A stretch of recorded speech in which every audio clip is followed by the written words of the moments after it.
Hey, I'm Rachel Billingsley. And I'm Luke Billingsley. And this is GMT Talk, our insider podcast where we talk about all things GMT. Today on GMT Talk, we will be interviewing Justin Fassino, designer of Seljuk, Byzantium Besieged, 1068 to 1071. Seljuk is volume 5 in the Levy Campaign series. Let's get into it. Hey, Justin. Thanks for joining us. Yeah, thank you so much for having me on. Glad to have you here. Yep. Yeah, it's exciting. This is like kind of a weird, as someone who has been like a GMT fan for a long time, like being with you on this show is like kind of surreal in a lot of ways. Oh, wow. That's so kind of you. Yeah. Thanks for saying that. Yeah, but you definitely belong here. We're glad to have Thank you. you. So, Yeah. first question, out of curiosity, how did you get involved in the Levy Campaign series? Yeah, so it's kind of funny actually. It usually all comes down to Volko, right? When like stuff like this with first-time designers happen. I had an idea for a Levy Campaign game, which was the topic of Seljuk, and I know that Volko had. This is when Nevsky had just come out, so I knew that it was going to be a series, and so I had known Volko from coming to Weekend at the Warehouse a few times about 10 years ago, and I sent him an email, and I was like, hey, there's this, I don't know what you're thinking about for the series, but I have this, like, there's this cool setting that you might think about exploring for the series. And he turned around and responded to me and was like, well, why don't you try to design that? And I had never designed a game before. So I was like, well, I guess I could give it a try. I mean, it's COVID and there's like nothing else to do, everyone's stuck inside. So it was really at his urging actually that I had became like involved in the community. I had really played Nevsky and I'd really loved it, but that was like right on top of each other. Like Nevsky had just came out and I played it a bunch of times. And then that happened. So what is it about the Battle of Manzikert and like the power struggle? What interested you in that subject? Yeah, well, so it's a combination of two things. So one, like I had been religiously listening to a podcast called The History of Byzantium, which aims to basically tell the narrative history of the Byzantine Empire from, the beginning after the fall of Western Rome to 1453 when Constantinople was taken by the Ottomans. And that podcast is just so well produced. It is really enthralling and gripping narratively. The host does a really good job with it.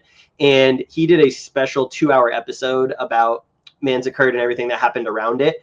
And as sort of like a byproduct of listening to this podcast, I got really interested in medieval Roman history. There's a lot of, it's like almost 1,000 years basically of history that especially in the US and the Western world, we aren't really exposed to a lot. It tends to be kind of a footnote because the Byzantine Empire is no longer around anymore. And there's very few war games or historical games even about the medieval period of the Byzantine Empire. Usually you get like the very beginning or the very end. And it's just like such a rich ground of stuff that's happened. Like there's material in that 1,000 years that would make great movies, TV shows, all that stuff. But specifically Manzikert, because it's such a pivotal moment in the history of the Byzantine Empire, it's sort of like this inflection point where, they had been sort of this dominant superpower for so long. And it's the first time they really suffer this major defeat. And, if you look at the arc of history, it's really the point where you can begin to see kind of like how they're going to go into decline. And so just that moment in history is such an interesting, when you look at a grand empire and the continuation of Rome from ancient world, like it's just such a really interesting fertile period. And on top of that, the 4-year period that the game covers is actually like perfectly, like the people involved in the events that happened is like perfectly set up to be a game because it's exactly 4 years long, has a distinct beginning, middle, and end point. And so it just like as a wrapper and an envelope for like the story and the history is just like perfect for that kind of exploration. It's great. Meant to be. Yeah, well, yeah, exactly, right? I'm hoping actually that it inspires more people to look at Byzantine history with regards to game design because, like I said, there's so much you could do. I know I have probably like a bucket full of ideas of things that could be done with that history, but I'm hoping that people will look at it and be like, wow, this is really interesting. Yeah, if there's 1,000 years there, that's a lot of stuff and that can happen in 1,000 years. A lot of drama. Yeah. It's funny you were talking about the Western cultures, like we're not really taught it in school. Like this is an example, Luke and I, when we were doing questions the other day, we were debating on Byzantium, Constantinople, Istanbul, and we were like, where did all this come from? We don't even know. Why did it change names all these times? It's irrelevant, but it's an example of like, we don't know anything about this history. Yeah, so totally. I'm interested in learning more. Yeah, and I think also, because it's an empire and a culture really that's no longer around, there's kind of like this sort of like tragic romance to it, because that there's like a sad ending to it. And when you look back in history at it, you kind of see everything through the lens of knowing that it's going to end. Same way you kind of look at Rome, right? And so I think that appeal, I think should have wider exposure personally. Yeah, definitely. Tragedy tugs at everybody's heartstrings. Romeo and Juliet obviously is like the most obvious example, but yeah. Yeah, exactly. Except in this case, it's my Like- love affair with like a medieval civilization, right? Yeah. Which in some ways way more interesting than Romeo and Juliet. Yeah. Rachel, did I see you were drinking out of a Pismo Beach mug? Yes. I went to school at Cal Poly when I was in college. Nice. So I was in Pismo Beach quite a lot in my 20s. Oh yeah, it's the chosen area of coast for our area. Like everybody who lives around here goes there because it's the closest beach. Yeah. Cal Poly's great. And it's awesome. It's an awesome part of California. So in the game description, it says that some of their allied lords might switch sides, which to me stuck out and sounds really interesting. Is that something that happens in other Levy Campaign games? And what does that look like in the game? Yeah, so actually I took inspiration from this, from Inferno, actually, which is the third Levy Campaign game. There's this mechanic in there called treachery where vassals and cities on the board can actually switch sides based on how the game goes and what have you. And there's a card that can be worked into the deck called the treachery card that can trigger this happening. And so you get this like very fluid alliance, these very fluid alliances with the troops and the geography of the map in that game. And we were sort of at the very beginning of development, I would say. I had originally a system in there about sort of, I like the idea of certain armies being able to switch sides, because historically there were a few people involved in these campaigns that did either switch sides or go rogue and sort of try and do their own thing, and it caused a lot of chaos. And I felt like as part of the history, if like I'm going to include those people in the game, then they need to have the ability to do that. And we had a pretty rudimentary system around it. But as we started development with Christoph, the developer on Levy Campaign, we started looking at like possible ways that we could sort of build it out a little bit to make it a little bit more robust as a gameplay effect. And I looked at Inferno because at the time I was sort of designing Seljuk, Almoravid and Inferno were kind of really close together. They weren't released yet, but I had been, I had seen some of the rule book drafts and like some of the stuff that was coming. And I felt like it was probably a really good idea to draw some like inspiration or game mechanics from existing titles in the series. Because if you played one, and you want to play others in the series, then at least there's like some connective tissue there. Right. So looking at Inferno, I basically pulled a lot of inspiration from that. So what happens in Seljuk is there are random event cards at the beginning of every turn. Each side draws 2, and in each player's deck there are random events that can cause what is known in the game as a loyalty check. And these target these specific lords who historically either changed sides or went rogue. And so what'll happen is both sides will get a chance to try and bribe that lord with coin to either stay loyal or come over to their side. And then the person doing the check will roll a die, and depending on how the die roll goes, that lord will either stay loyal or he'll come over and join you on the next turn. And this has a bunch of knock-on effects in the game. So once a lord switches sides, there's events that can trigger, if they've switched sides, that can trigger your opponent having to discard cards that they're holding in their hand, or there are capabilities in the game that you can use to try and get them back on your side. So it opens up this kind of like really interesting planning where these armies who have really good units or other things that are good about them might potentially go to the other side. So using them has its own inherent risk.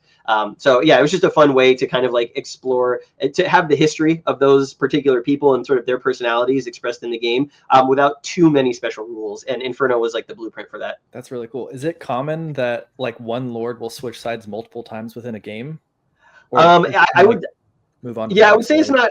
I wouldn't say it's common. It's not like they'll flip flop back and forth. And in fact, some games the lords don't switch sides at all. And that was, I think, something that was really important to the design. Was like, throughout the design of the game, you want to get the real history in there. But like, if it's on rails and it like unfolds the same way every time, then it's not really much of a game. So I wanted there to be opportunities for kind of like counterfactuals to exist. And one of those things is that because the lord decided like switching sides, the loyalty check being triggered by random event. Sometimes you might have games where there is no loyalty check and the lords stay on their own side, which conceivably could have happened given other historical circumstances. Or they may decide that like, okay, there's going to be a loyalty check, but you may have more money than your opponent, so you can kind of prevent that from happening. Right. And so it's really kind of in the player's hands about how they want to navigate the chance of it happening, and how they set up or don't set up for that. And so we've seen very few games where like a lord has flip-flopped a whole bunch of times. It is possible, but what I like about sort of like the system of Levy Campaign is that it provides for a wide variety of options, so that every time you play the game, you're going to get kind of different outcomes or different events happening. And I think that makes for a very strong narrative experience that you want to revisit. Yeah, definitely. I love the replayability of that. So speaking of lords that you talked about, do any of them have a particularly interesting like backstory or just strange kind of personality? Yeah, so when I was thinking about this, So one of the lords on the Seljuk side was apparently castrated. And yeah, so as part of like the cultural advancement and sort of like the way that you came to service or came to power, there was an element of like, if you're castrated, then you can't be a threat to the powers that be by having an heir, right? So one of the Seljuk lords, I don't know how accurate it is. One of the big challenges is that the Seljuk sources in particular are very either unreliable or very scant in their detail, and some of them say completely different things. And a lot of because this game takes place during very early Seljuk Turkish history, the Seljuks didn't actually have a written like historical tradition. So a lot of what we know about them came from Arab sources that was then translated over the years. But apparently, one of the lords on the Seljuk side was castrated, and he was like a commander and sort of a very high social elite. So I just find that kind of interesting. The other one that I would say is there's this sort of apocryphal account of the Sultan Alp Arslan, who's sort of the main lord on the Seljuk side. And there's this sort of his biography. I put it in quotes because it's more of just like a propaganda text about him and about his glory and about how great he was. But basically, they were saying that his mustache was so long and glorious and just outrageous that when he went hunting, he had to tie it in a knot behind his head so that he could like sight down his bow when he was hunting. And obviously it's obviously very like exaggerated, right? Like who knows if that's actually true? But when I read that, I'm like, this has to make it into the game somehow. It absolutely has to. War games shouldn't be super serious all the time. There should be some fun with them. So we did input a random event into the Seljuk deck where you draw it, and it's called Alp Arslan's Mustache. And when you draw it for that turn, it's easier for his army to forage for supplies that turn because he's able to sight down his bow when he's going hunting. That's so cool. I love that. It's probably my favorite card in the game, I would say. That one I had a lot of fun with. The nerdy details and all the history that goes into making silly cards. Yeah, exactly. It goes to show you that history is not all like blood, guts, war, very serious, gritty. There can be some fun stuff in there too. So compared to the rest of the games in the series, what are the new and unique additions in Seljuk? And also you mentioned in the description that it leads to cat and mouse gameplay. So I want to hear more about that as well. Yeah. So I would say that this is probably the most, at least so far, the most asymmetric game in Levy Campaign. So in something like Nevsky or Inferno, you have essentially armies of the same equipment and quality and fighting style facing off against each other, and they're typically scoring for victory conditions in very similar ways. And what I wanted to do with Seljuk was really show the difference. The reason that the Eastern Romans had so much trouble with the Seljuks is because of the way they fought and sort of their goals and what they're trying to accomplish. So the asymmetry between the two sides is a really important key part of the design, even when I started writing it out and doing it on paper. And that kind of represents itself in the way that both sides score points. The Seljuks are kind of on this clock essentially every year where they have to make a certain amount of progress to either raid or conquer or destroy Byzantine fortifications. And if they can get a certain amount of loot that they've raided home at the end of the year, they can score bonus victory points. So they're very much the aggressive faction in this, but they don't score for conquering territory, which is like a Levy Campaign standard. So they play a lot differently in terms of like what you're looking at strategically compared to other factions in the series. Whereas the Romans, the Byzantines, they play much more similar to something you would see like in Nevsky or Inferno or Almoravid. And so those two things happening against each other is sort of like the key heart of like the flow and rhythm of the game, because as a player of one of the factions, you are trying to play the game that suits you. As the Seljuks, you're trying to raid, you're trying to make the Romans play whack-a-mole, you're trying to be everywhere, you're trying to be really fast, you're trying to get in and get out. Whereas the Romans are a much slower, heavier faction. They can get a big army together, but they also it will struggle to feed that army and then catch the Seljuks as they're raiding and stuff. So whoever can execute the strategy that advantages them better will typically end up winning the game. And that's a really sort of what I mean by cat and mouse, is like you're trying to force the opponent to adapt to your strategy rather than them do it to you.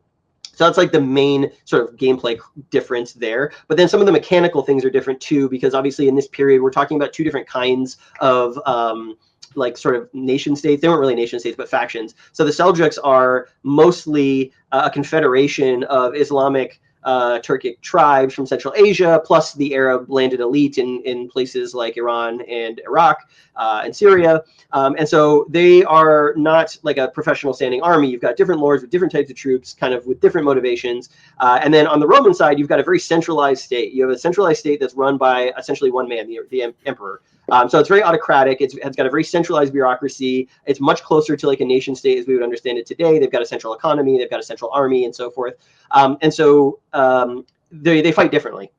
And so on the Roman side, you've got these provincial frontier troops that are called tamata, which is essentially their call-up levies that only operate in very specific geographic areas. Their job is to defend specific cities or specific regions. And those are represented actually in the game as a distinct piece. And so they're basically unit pieces. And you can use them in a bunch of different ways. You can use them defensively to try and stop Seljuk ravaging. So when an army comes by and they want to try and ravage the landscape, the tamata can be committed to see if they can stop that ravage. And if they don't succeed, they're eliminated because it represents like skirmishing between the units. They can also be used, the tamata, as additional troops that the Roman emperor can levy while he's on the march. So this is kind of a difference in other Levian campaign games. Typically in Levian campaign, you've got the levy phase and then you've got the campaign phase. And the levy phase is where you do all your prep work, where you get new capabilities for your army, you raise new troops and all of that stuff. And in campaign, you can't raise more troops. You're out on campaign. Well, the Roman emperor, because it's such a centralized state, he's able to call up these provincial levies, these local levies to his army as he marches, and that's something that he did historically. So you're able to do that with those units as well. And then third, because they're supposed to defend the cities and towns in the regions that they are, mustered for, they actually serve as the garrisons for Roman fortresses. So in previous Levian campaign games, you would see when you would besiege a fortress and you would storm the walls that the fortress would kind of spawn these units that you had to overcome in order to take control of it. And if you failed the siege, they would just spawn again next turn. Well, for the Roman side in this game, you actually have to declare whether your tamata, your provincial units, are going to defend the fort and be trapped inside to try and hold off the siege, or not. And if you don't, there are no units basically that are in the garrison. So it represents kind of this finite resource that the Roman player has to manage over the course of the game, because when they're eliminated, they're like eliminated from the game. And so what can happen is, like in the first year, you may commit a lot of those things for fighting, and they get destroyed and they go away. And then in future turns, the Seljuk player now doesn't have any defenses that he has to contend with because he's already eliminated them. So it allows him to raid deeper into the map, into the Roman Empire. And so it makes for like a really interesting decision space as both sides kind of come together. And I would say that's probably like one of the main new features of the game. Obviously, we talked about the lords that can change sides and stuff as inspired by Inferno. And then I guess I'd say the last thing that I've kind of introduced in the game here are taking some inspiration from classic card-driven games. We've added one-time events and capabilities into the game. So these are things that can only happen once during the game because they were pivotal historical moments that had a really big impact on what was going on during these campaigns. And so there's some rules about how that can happen and what happens if you draw them again in a future turn. But it's the first Levian campaign game that's going to have these like one-time sort of like big historical pops kind of thing. So on the Roman side, you mentioned the tamata, and then on the Seljuk side, you were saying how all these different lords have different troops and they kind of do their own thing. Is it represented that way? There are a bunch of different types of troops on that side? Yeah, well, not specifically. So, I mean, there are different kinds of troops on both sides, and some you only have a few of, and some are like the major core of your forces. Where the Seljuk side is kind of different is, and I've tried to build this more into the mechanics, and you'll get more familiar with it as you play, but essentially there are two sort of main archetypes for Seljuk lords and their armies. One would be sort of like a heavier armored, more professional quality troop. This would represent sort of like the landed nobility of the Islamic world in Iraq and Iran, and sort of like their sort of nation state style of fighting. And then you've got these lords that are primarily just like nomadic horse archers, right? These would be like loose confederations of tribes and warbands from Central Asia that have converted to Islam or possibly not, but are allied to the Seljuk cause because they have been promised land or grazing land for their herds or riches and stuff like that. And that kind of ties into how like we were talking about with the Seljuks being on a timer, and they have to go deep into the Roman Empire and bring stuff back at the end of the year. So essentially the timer is kind of, they have to make a certain amount of progress. They have to have a certain amount of raiding or conquering going on. And then at the end of the year, if they fail that, there's like a goal given. If they fail that goal, they actually lose victory points equal to the difference that they didn't meet that by. And that kind of represents the Sultan being like, his political maneuverings where he's like, hey, come fight for me. I promise you riches. I promise you land. There's a lot of stuff to the west if you go into Anatolia. And if he doesn't deliver on that, if the Seljuk player doesn't successfully, fulfill those promises, then it represents kind of like the weakening of his authority and the weakening of the coalitions that he's like sort of diplomatically tried to put together. So that's kind of it. And different capabilities in the capability deck in the Seljuk side in particular affect certain lords versus others. So you might have an archetype that's like a Central Asian nomadic warband. They can only do certain things that the sort of landed heavier troops cannot, and vice versa as well. So you'll see as you play the game that certain lords and armies are better at certain things, better at raiding, better at ravaging and moving quickly, and some lords on the Seljuk side are better at fighting or besieging and whatnot. And that's part of the fun of exploring the system and the different strategies you can employ with Levy Campaign, is that every game you can try something different with each of your armies to see how that works. Yeah, you mentioned with the timer, so the Seljuk side has to be back by the end of winter. And then are there any other kind of season effects? I know some of the other games have like snow and mud and Yeah, definitely. Yeah, it's yes, but it's not quite so central to the design as something like Nevsky, where each of the individual seasons really messes up your planning because of the mud and all of that stuff. The weather in Seljuk is important, but generally speaking, Anatolia, Eastern Anatolia specifically, has much more like homogeneity in terms of its climate and terrain than something like the Baltics and that region. The weather effects are tied to the cards, and these are one of the things that I was very keen on making sure is that a lot of times games have like cards that affect the weather, or you play them to affect the weather, and it kind of puts the player in this weird position of being able to control the weather. So I was really adamant that weather effects in this game are random. You don't know. And so some of the events in each deck, when they come out, are a sort of like weather event. And depending on what season, what turn you're going into, they have different effects based on what season. So the weather cards in Seljuk will be in spring and autumn, will close mountain passes. So this kind of ties into the terrain on the map. So on the map, you've got regular connections and you've got mountain connections. The mountain connections are slower to move across. It's harder to draw supply across, and also they're affected by the weather. And so what can happen is you can have a lord or an army deep into the mountains in the Southern Caucasus or somewhere else that's really mountainous, and then suddenly the weather card comes up and they're stuck there because they can't escape because they've been snowed in. Or in the summer, for example, the weather card might allow your command deck, the action deck that you make at the beginning of each turn, to have extra actions in it. And so you might be able to exploit the summer, the later hours in the summer, or the temperature to get sort of a one extra activation in the turn over your opponent, or both players might get that. So it's kind of, you have to understand like what can happen with the weather, and maybe like that it could mess up your plans. And both players are confronted with that same challenge, which I think is important, because you don't want to have someone who's like this all-powerful god who's like, and now it rains on your army kind of thing. So yeah. that's how the weather kind of works into the game a little bit seasonally. I want to talk a little bit about the cover art. So okay, yeah. I think it looks really good. I just want to know a little bit more, like, how involved were you in the process? Like, did you choose something specific, or did you commission this, or was it not you much at all? I don't really know much about this whole process. Yeah, so I actually didn't know much about this process either, and I feel very lucky with the way that the cover came out. It is amazing. It is perfect in so many ways. Like when I envisioned, when I started on this journey, and I was like, if this game ever gets published, what would the cover look like? I mean, it's amazing. So it's done by an artist named Mitchell Nolte. He's based in Australia. He is amazingly talented, first of all. But he had done so there's this just shows you how much kind of like a Byzantine lover I am. So there is, through the podcast, History of Byzantium, there was an episode about this metal band called Judicator. And they did this album. It was a whole album about the life of the Byzantine general Belisarius from the 6th century. So like every song is about a different part of his life. And it's just amazing. I mean, it really turned me on to metal. I didn't really listen to metal, but like this album is phenomenal. And I listened to it a lot actually while designing Seljuk.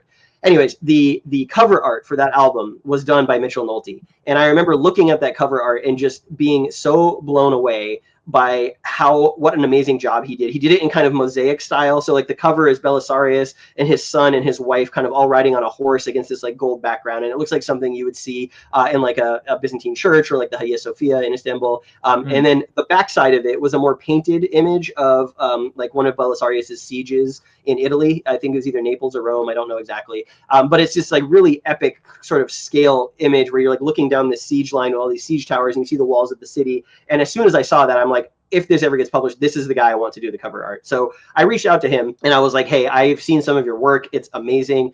He's also, incidentally, by the way, done a bunch of work for music groups. Like he did a few covers for EPs of the band Sabaton, who is another metal band who does a lot of like historical music. They're really popular. And he's also done work for other game companies, like smaller stuff, but really awesome stuff. He's got a lot of great Napoleonic artwork in his style. So anyways, I reached out to him and he said, yeah, I'd be down. I love war games. You know, my niche is like history, like painted history style art. And I was like, cool. Well, let me see if like GMT would go for that, because I know you guys have your own kind of stable of artists that you frequently use in your, circles and whatnot.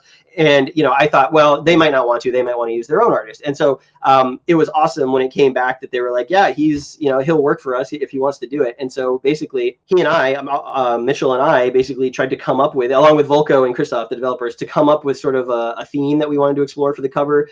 One of the things I really love about Levy Campaign is that the covers are all so representative in very subtle ways of the conflict. I think of Inferno, where Volko really wanted like a siege scene at night, which is so atypical of what you would expect out of maybe a game about the Middle Ages. And I think it's a really evocative, striking cover. Plantagenets is really, really well done. So I wanted something that kind of was like unique and different. And the game ultimately is about the campaigns and the Battle of Manzikert at the end of the day. And so there's a really famous painting of somewhere in a museum, I think in England, in a similar style of the Sultan Alp Arslan capturing the Roman emperor, which is what historically happened. And they're sort of on the battlefield and he's like kneeling before him and there's all these troops around. And I really like the scope of that image, but we didn't want to just recreate that. So we thought about like, well, what if we did it the reverse? What if we really put Alp Arslan, the Seljuk Sultan, on the cover? Because the game is called Seljuk, right? It's not called, whatever, Roman whatever. So and so he was like, yeah, I can explore that. So he did a couple of different concepts, and the one that we really liked was him sitting on his horse surrounded by his units. You got a really good sense of all the different types of troops in this image. You got a sense of like the victory of Manzikert. You've got, if you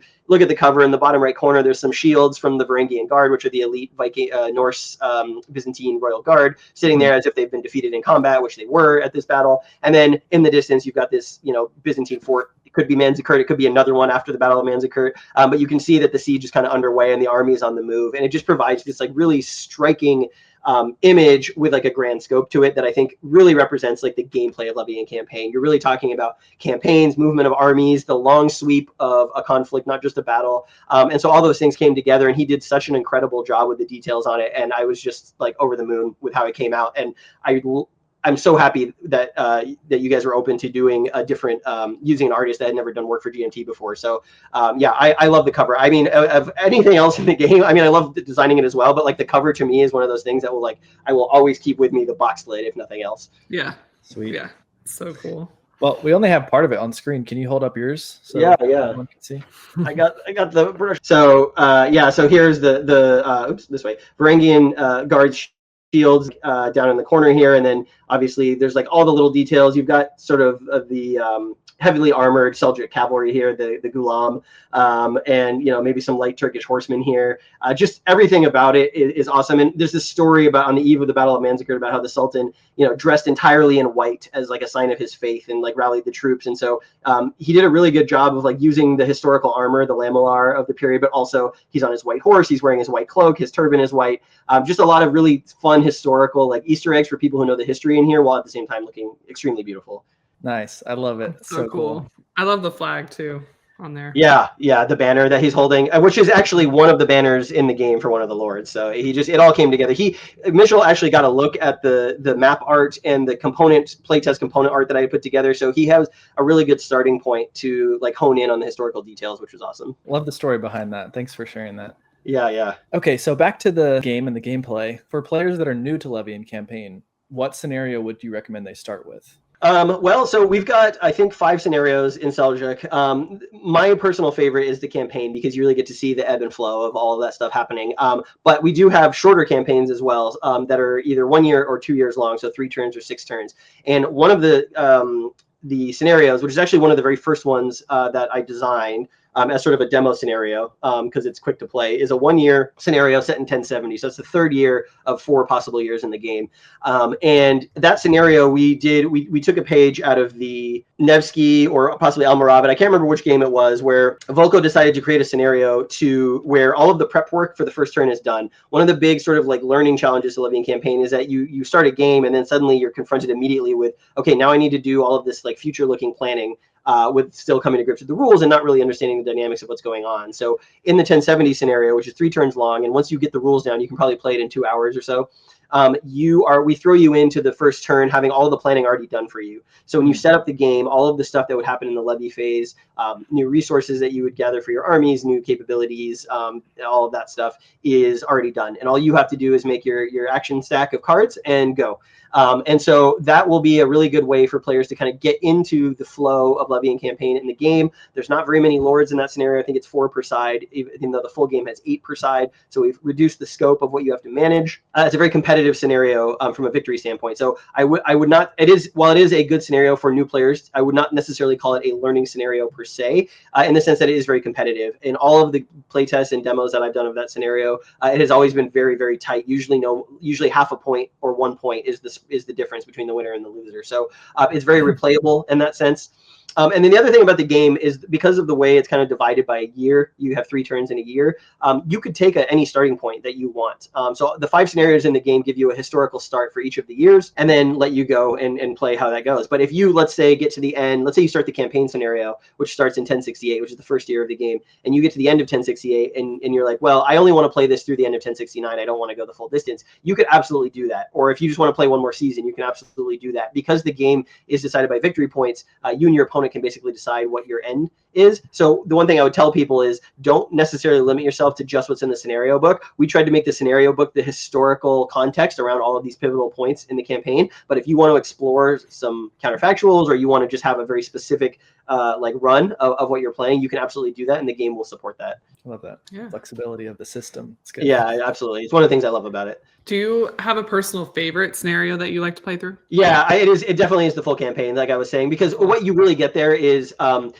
you get the full sweep of everything that happens. You usually run through the deck multiple times, so you can see a lot more of the events, and you have a lot more chance to explore strategy. But then also you get to see how the map develops. So as the Seljuks raid further and further into the Byzantine Empire, the ability to supply your armies on both sides gets very challenging because you can't forage where there is ravage down on the ground. And as you extend your supply lines, it becomes harder to get food. So both sides start having to contend with internal challenges for their own faction. How do I keep my armies in the field? How do I pay for them? Do I spend a whole turn where my lords, all they're doing is taxing and raising money so that they can campaign efficiently next year? As the Seljuks, how deep can I raid? Can I get the loot that I'm grabbing deep in the empire back home at the end of the year? Because if I can't, it's been kind of a waste, right? There's a lot of stuff that like the dynamic of the game changes where you have a fresh slate in 1068, and that first year is very go, very action oriented. Maybe we have some combats. And then as you go further into the campaign, you start to feel the slog of like what it would take to keep forces marshaled in the field and fighting year after year. And it provides a really interesting kind of ebb and flow. Both sides can get into like a action and then repose for a little while, then action and repose, or you can get what Volko calls like opposite sine waves. So you'll get one faction who's like on the offensive while the other faction is trying to regroup and raise money, or fix their supply situation, and then the faction that's attacking kind of runs out of steam, and then the other side gets to come back. So you get this really interesting kind of like roller coaster of a game with the full campaign, which there are instant victory conditions as well, so it may not go the full 4 years depending on how you play it. I know that I played several times with people where the middle end of 1069, it's looking like if the side doesn't get attacked together, the game's gonna be over in 1070, and that's a very viable outcome historically given all the stuff that was going on, because players are making different decisions than their historical counterparts. But that is by far my favorite scenario. And then I would say the only other thing I would say is that we had to have a scenario in there about the Battle of Manzikert. I will be running this one at SD HistCon and doing some video on it on my channel on YouTube. But we essentially have set it up so we've got 3 game designers and 3 content creators, and they're going to be playing 3v3 against each other. So team designer, we've got Volko, and we've got Mark Miklos from Battles of the American Revolution, and then they're going to be joined by Florent Coupeau from Nuts Publishing. And we've got 3 content creators, including Candice from Board Game Geek on the other side. And we're going to have them play the Manzikert scenario. And that scenario is essentially the final year of the campaign. Historically, it ended after turn 2. But basically what happens is you've got the Roman army in Constantinople. They're trying to capture the fortress of Manzikert in the scenario. And if they do that, they win the game. And the Seljuks are trying to stop them from doing that. Unfortunately, the Seljuk army is way down in Syria, and they're besieging Aleppo. And so what the scenario really is a race. Who can get their army together and get it back to where the other side is going to be. And it will usually end in a huge conflict, a huge battle that will kind of decide it. And that is essentially what happened at Manzikert, right? And so I really like that scenario because it's a little bit, we start you kind of in media res, a little bit of the ways into the first turn. So it's not a full stack of command cards. And then it's up to both sides to see how they're going to sort of meet the challenge in front of them, which is either capture this place or stop the other side from capturing this place. And they both have to like run to do it. And it's pretty fun. It's pretty exciting. Nice. Yeah, that's a really fun challenge. I like that. It'll be cool with 3v3 on the big game. See that. We're gonna get into it like role playing. I think Volko's bringing team T-shirts for both sides. It's gonna be great. Incredible. Have they already decided who's playing which side?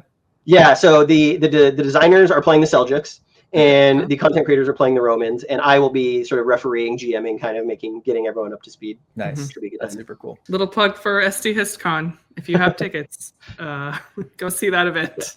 Exactly. Okay, well, we'll let you go pretty soon, but we have a couple questions we like to ask all of our GMT designers. Do you have a favorite game that's by another GMT designer? This is such a hard question. It feels like which child do I have to kill here? Can I choose two? Do I have to choose one? Sure. Go ahead. Okay. Yeah. So I think this is going to sound like, oh, this is so predictable, but Volko's games to me are always so compelling, and it was actually the reason I got into war games. Coin as a system was my first foray into wargaming. I had never really done any sort of historical like wargaming before, and it was with A Distant Plane that I really got into the hobby and really sent me down the rabbit hole, as you can tell behind me. So every time Volko comes out with a new game, I'm always very excited because his way of modeling and the way of looking at mechanics and how they express history is so unlike. It's hard to typify in a genre. He does his own thing, and it's really amazing to see that. And so I would say that the Coin series and the Levy Campaign series are two that have really kind of, this is going to sound really dramatic, but changed my life, really, because I never would have been into wargaming this hard had it not been for Coin, and I certainly would not have been a game designer had it not been for Levy Campaign. So both of those hold a very special place in my heart. But I would also say that as a wargamer, some of my favorite experiences ever have been with Ed Beach's Here I Stand and Virgin Queen. Those games are typically like when it's my birthday, let's get a game of Here I Stand and Virgin Queen going for the day. Two of my favorites of all time. They're just phenomenal. Didn't we have someone else who said they like to do that on their birthday? It was Adam, wasn't it? Maybe I it was think Adam. Adam Blickenstop? I think he said he does that for his birthday too. The funny thing about Adam is that he and I live very close to each other. He's also up here in the Seattle area, and I see him all the time. But we mostly see each other when we're getting on the plane to come down to weekend at the warehouse. And so we always joke. It's like, let's fly to Hanford so we can game together, even though he's like 10 minutes down the road. Well, you guys definitely need to play Ed Beach's games together then. I'm going to bother him about that immediately after this. There you go. Hopefully we were actually right and that's what happened. Yeah, I'm pretty sure it was Adam. He owes me one anyway. It's fine. Okay, so this could have some overlapping answers with the last question, but who are a few people in the hobby who've had a positive influence on your growth and development as a designer? Yeah, that's a great question. Obviously, I mean, Volko, obviously, but we've talked about that. I would say that working with Christoph Correa, who is the developer on Levy Campaign, was a real good learning experience for me. He is a savant at playing Levy Campaign, and so his insights into the whole process, working with him, that's where you really learn how collaborative game design is. A lot of times I think people think like, oh, it's just someone coming up with an idea and then making something playable and then go. It's not, especially learning the GMT process and the development process there has been super eye-opening and a super huge educational experience for me. He was very critical in many of the minor systems of Levy and Campaign that we put into Seljuk specifically, that are game specific, to make the game really sing and really be sort of balanced and playable and not overly complex. So I would say that his influence specifically on this project is hard to overstate. I mean, he was doing a lot. He lives in France. I live in the west coast of the US. So there'd be times where we're sitting here in late afternoon, my time, playing for hours to play test the game, and it's 3 a.m. over there. And he was always responding to messages at wild hours of the night. I mean, he really puts a lot of his life into his development efforts, and so he was super influential to this project as well. And then the other thing I would say is that I just think in general, the whole regular stable of GMT designers that I talked to, people who were very celebratory or congratulatory to me for stepping into the pool of trying to design something. Mark Miklos, I've had a number of chances to interact with. He is a super great guy, and he's very encouraging. Steve Carey actually is another one who's been very encouraging and positive for me. he does a lot of stuff for Revolution. So just the design community in general, I would say, it's a really awesome space for people who are seriously trying to create something and put it into the world. It would be very easy for people to be very like stuck up or like, hey, who are you? You're a nobody. Like you're just some game player trying to make a game. But everyone was very supportive, even if they just stopped by for 5 minutes to check out the game or offer me some advice about design and all of that stuff. And so, yeah, I think the game design community, I think it needs a mention there for, you know, any type of mentorship or support they gave me. It has been very humbling, and I feel extremely lucky to have be connected with a lot of those folks. That's awesome. Thank you for sharing the love. Yeah, that's cool. Well, that's all the time we have for GMT Talk today, but thank you, Justin, for taking the time to talk to us and being our guest. Yeah, thank you so much for having me. This is awesome. A huge privilege, and I'm very excited for Seljuk to get out to the players. Oh, Me yeah. too. Very soon. We will see everyone next time on GMT Talk.